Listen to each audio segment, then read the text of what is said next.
Hello everyone. Today we are going to read our lesson Around the World in 80 Days.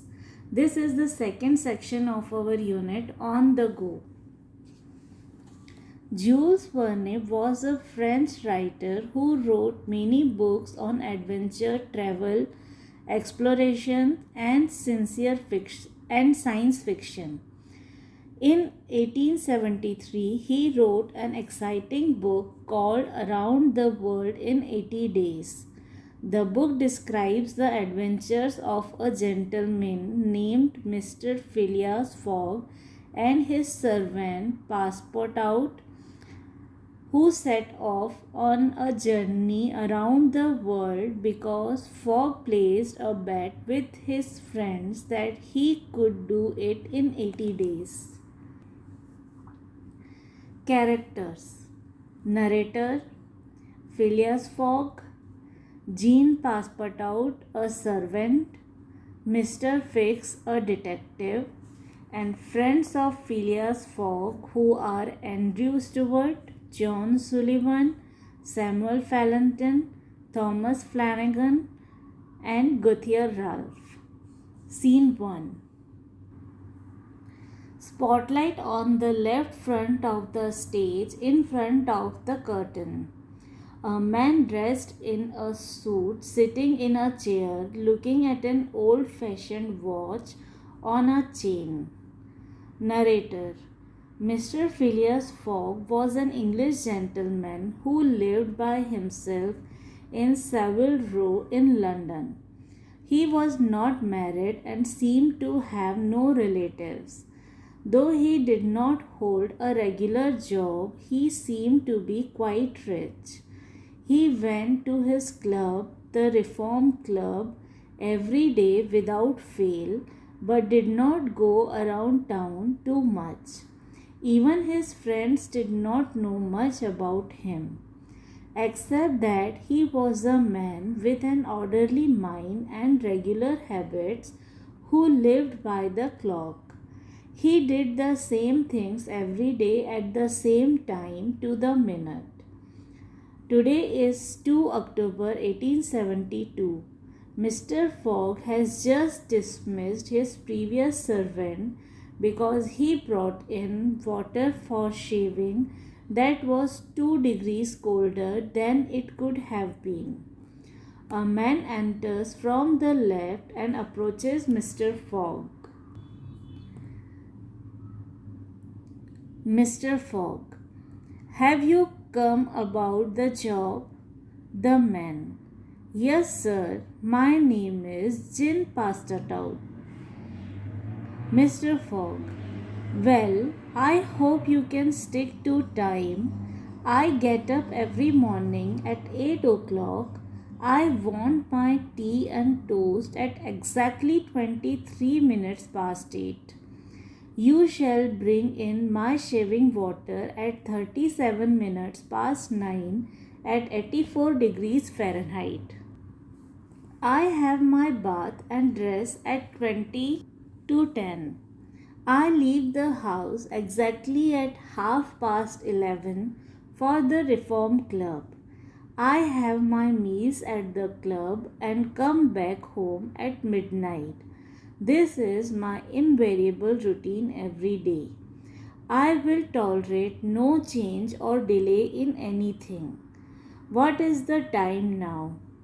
Passepartout: It is 22 minutes past 11.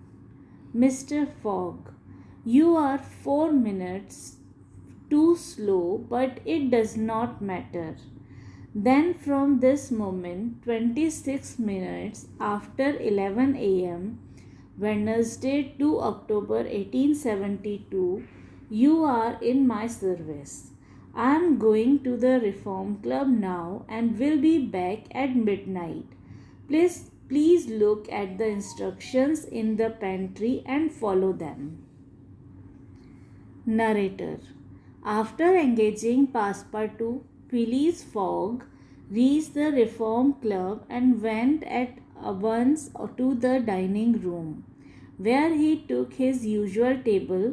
His lunch was ready for him, At 12:47 p.m., he rose and went towards the large hall where he read newspaper till the dinner hour. After finishing dinner at 5:40, he went back to the card room and waited for his friends Andrew Stewart, John Sullivan, Samuel Fallentin, Thomas Flanagan, and Gauthier Rolfe to join him at 6:10 p.m. On any other day, Mr. Fogg would have played Twist, a card game, with his friends till midnight and would have then gone back home. But 2 October 1872 was different. While Mr. Fogg and his friends were playing whist, there was a discussion about a bank robbery that had been reported in the paper that day. £55,000 had been stolen, and it was said that the thief had fled the country in the guise of an English gentleman. Scene 2. A curtain opens to reveal a card room at the Reform Club. The 6 men are seated in the chairs and are in the middle of a conversation. Playing cards are on the table and Mr. Fogg arranging them carefully. Mr. Stewart. The world is large enough for the man to disappear. Mr. Fogg. It was once, now you can go around the world in 80 days. Mr. Sullivan, presenting a newspaper. That's true. That is what it says here. Mr. Stewart, but that doesn't include bad weather, shipwrecks, railway accidents, and so on.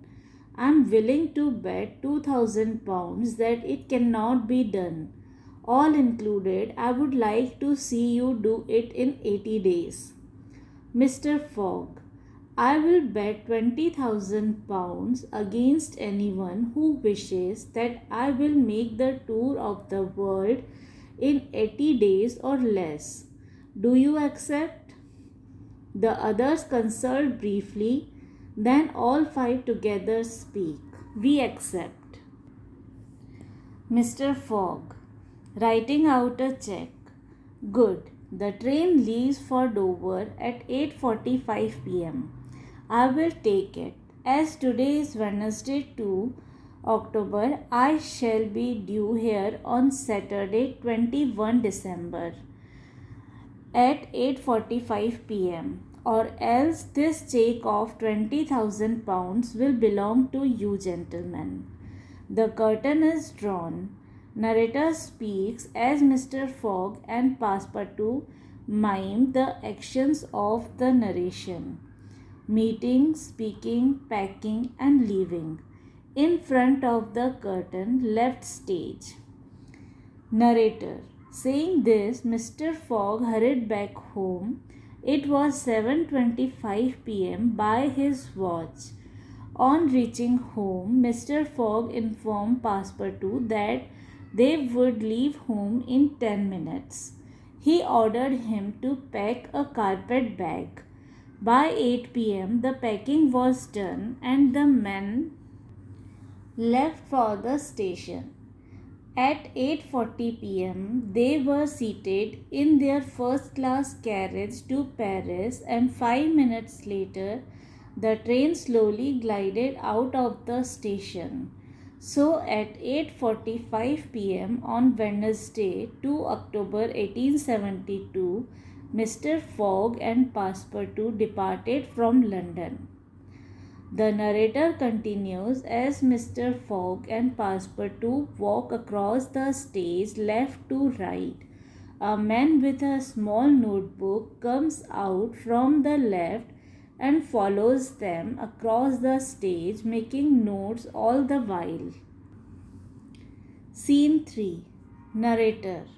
Unknown to Mr. Fogg, he was being followed by a detective named Mr. Fix, who had been dispatched from Scotland Yard. London in search of the bank robber that all of London was talking about. In fact, it was the same bank robber Fogg's friends had been talking about and because of whom Fogg had made the bet. Fogg matched the description of the robber and was an English gentleman and was an English gentleman, and so Fix decided that Fogg must be the criminal. Fix boarded the steamer to Bombay with the travelers, hoping to arrest Fogg. Mr. Phileas Fogg and Passepartout had many adventures in their journey around the world, though they did not stay anywhere for very long. In India, Mr. Fogg rescued the beautiful Auda from certain death, and she accompanied them on the rest of the journey. After many nail-biting adventures, Mr. Fogg, Auda and Passepartout reached Liverpool, England at 11:40 a.m. as he thought on 21st December, and only 6 hours away from London and from winning the bet. Narrator continues, while Mr. Fogg and Auda walk across the stage, Passepartout follows them with luggage on a trolley. Mr. Fix follows them a few steps behind. Narrator: all this time, Mr. Fix was also following Mr. Fogg. He was waiting to get onto British soil to arrest Mr. Fogg and did so in Liverpool. In mime, Mr. Fix arrests Mr. Fogg and Passepartout protest, and then Mr. Fogg is released as the narrator speaks the next part. Poor Mr. Fogg was put into jail, and his hopes of winning the bet came crashing down. By the time everyone realized that Mr. Fogg was not the bank robber, it seemed too late. Mr. Fogg and Auda standing right stage looking very sad and dejected. Mr. Fogg: I'm so sorry, it is now too late to reach the club in time to win the bet. I am a poor man, Auda, but I welcome you to my house. Passepartout, rushing up to Mr. Fogg: Mr. Fogg, we must hurry. Mr. Fogg: what is the matter? Passepartout: I have just found out today is Saturday. Mr. Fogg: Saturday? Impossible. Passepartout: yes, you have made a mistake of one day. We had arrived 24 hours ahead of time, but there are only 10 minutes left now. We must rush to the club. Passepartout then seized his master's hand. All three rush out of the stage on the right. Scene 4. Curtains open to show the card room at the Reform Club. It is 8:20 p.m. on 21st December 1872. There are 4 gentlemen standing near the card tables. These are the men who made the bet with Mr. Fogg. They are bankers John Sullivan and Samuel Fallentin, Andrew Stewart, an engineer, and Guthrie Rolfe, the director of the Bank of England. All of them are looking at the clock, which shows 20 minutes past 8. One man enters the room briskly. This is Thomas Flanagan, a brewer. Mr. Stewart, getting up from his chair and walking towards the clock. Well, gentlemen, in 20 minutes, the time agreed upon between Mr. Fogg and ourselves would have passed, and we'll know Fogg has won or lost. Mr. Flanagan, what time did the last train arrive from Liverpool? Mr. Ralph, at 23 minutes past 7, and then next one doesn't get here till 10 past 12. Mr. Stewart. Well, gentlemen, if Phileas Fogg had come in by the 7:23 train, he would have got here by now. We can therefore consider the bet as won. Mr. Fallentin, let's not be too hasty. You know Mr. Fogg is very eccentric. His punctuality is well known. He never arrives too soon nor too late. I shouldn't be surprised if he appeared at the door at the last minute. Mr. Stewart, why, if I saw him now, I would not believe it. Mr. Flanagan, Mr. Fogg's project was absurdly foolish. Whatever his punctuality, he could not prevent the delays which were certain to occur, and even a delay of 2 or 3 days would mean the failure of his project. Mr. Sullivan, we have received no news of him at all. There are telegraph lines all along his route. There's been no news of that detective Fix either. Telegrams have been sent to America and Asia, but no one has heard anything of them. Mr. Stewart, the China, the only steamer on which he could have got here, arrived yesterday. His name was not on the passenger list. He has lost, gentlemen, looks up at the clock, only 5 minutes more. All look at each other. The tension is unbearable. Mr. Flanagan, in an attempt to break the tension, shall we play a rubber while we wait? All silently agree. As the cards are shuffled, all their eyes are on the clock, which ticks away loudly in the absolute silence. Mr. Ralph, as the cards are dealt, 18 minutes to 9. The players pick up the cards and arrange them. Mr. Flanagan, 2 more minutes.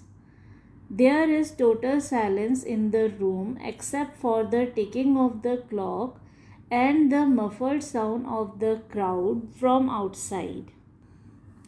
Mr. Sullivan, with suppressed excitement, 60 seconds to win. The players now stop playing and silently count off the seconds. At the 57th second, there is a roar of hurrahs from the crowd outside.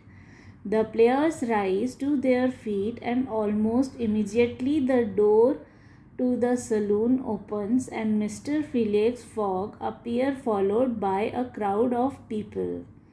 Mr. Fogg, here I am, gentlemen. Narrator, how was it that Mr. Fogg, who was so exact and punctual in everything, could have mistaken the day?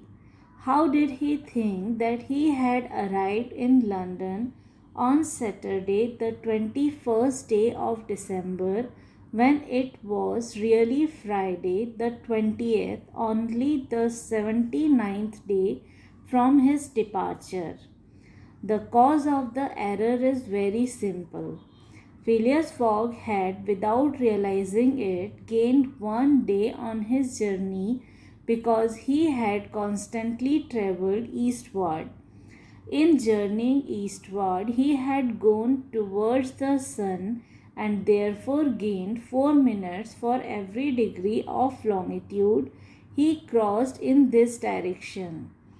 There are 360 degrees on the circumference of the earth, and these 360 degrees multiplied by 4 minutes gives precisely 24 hours, that is 1 day.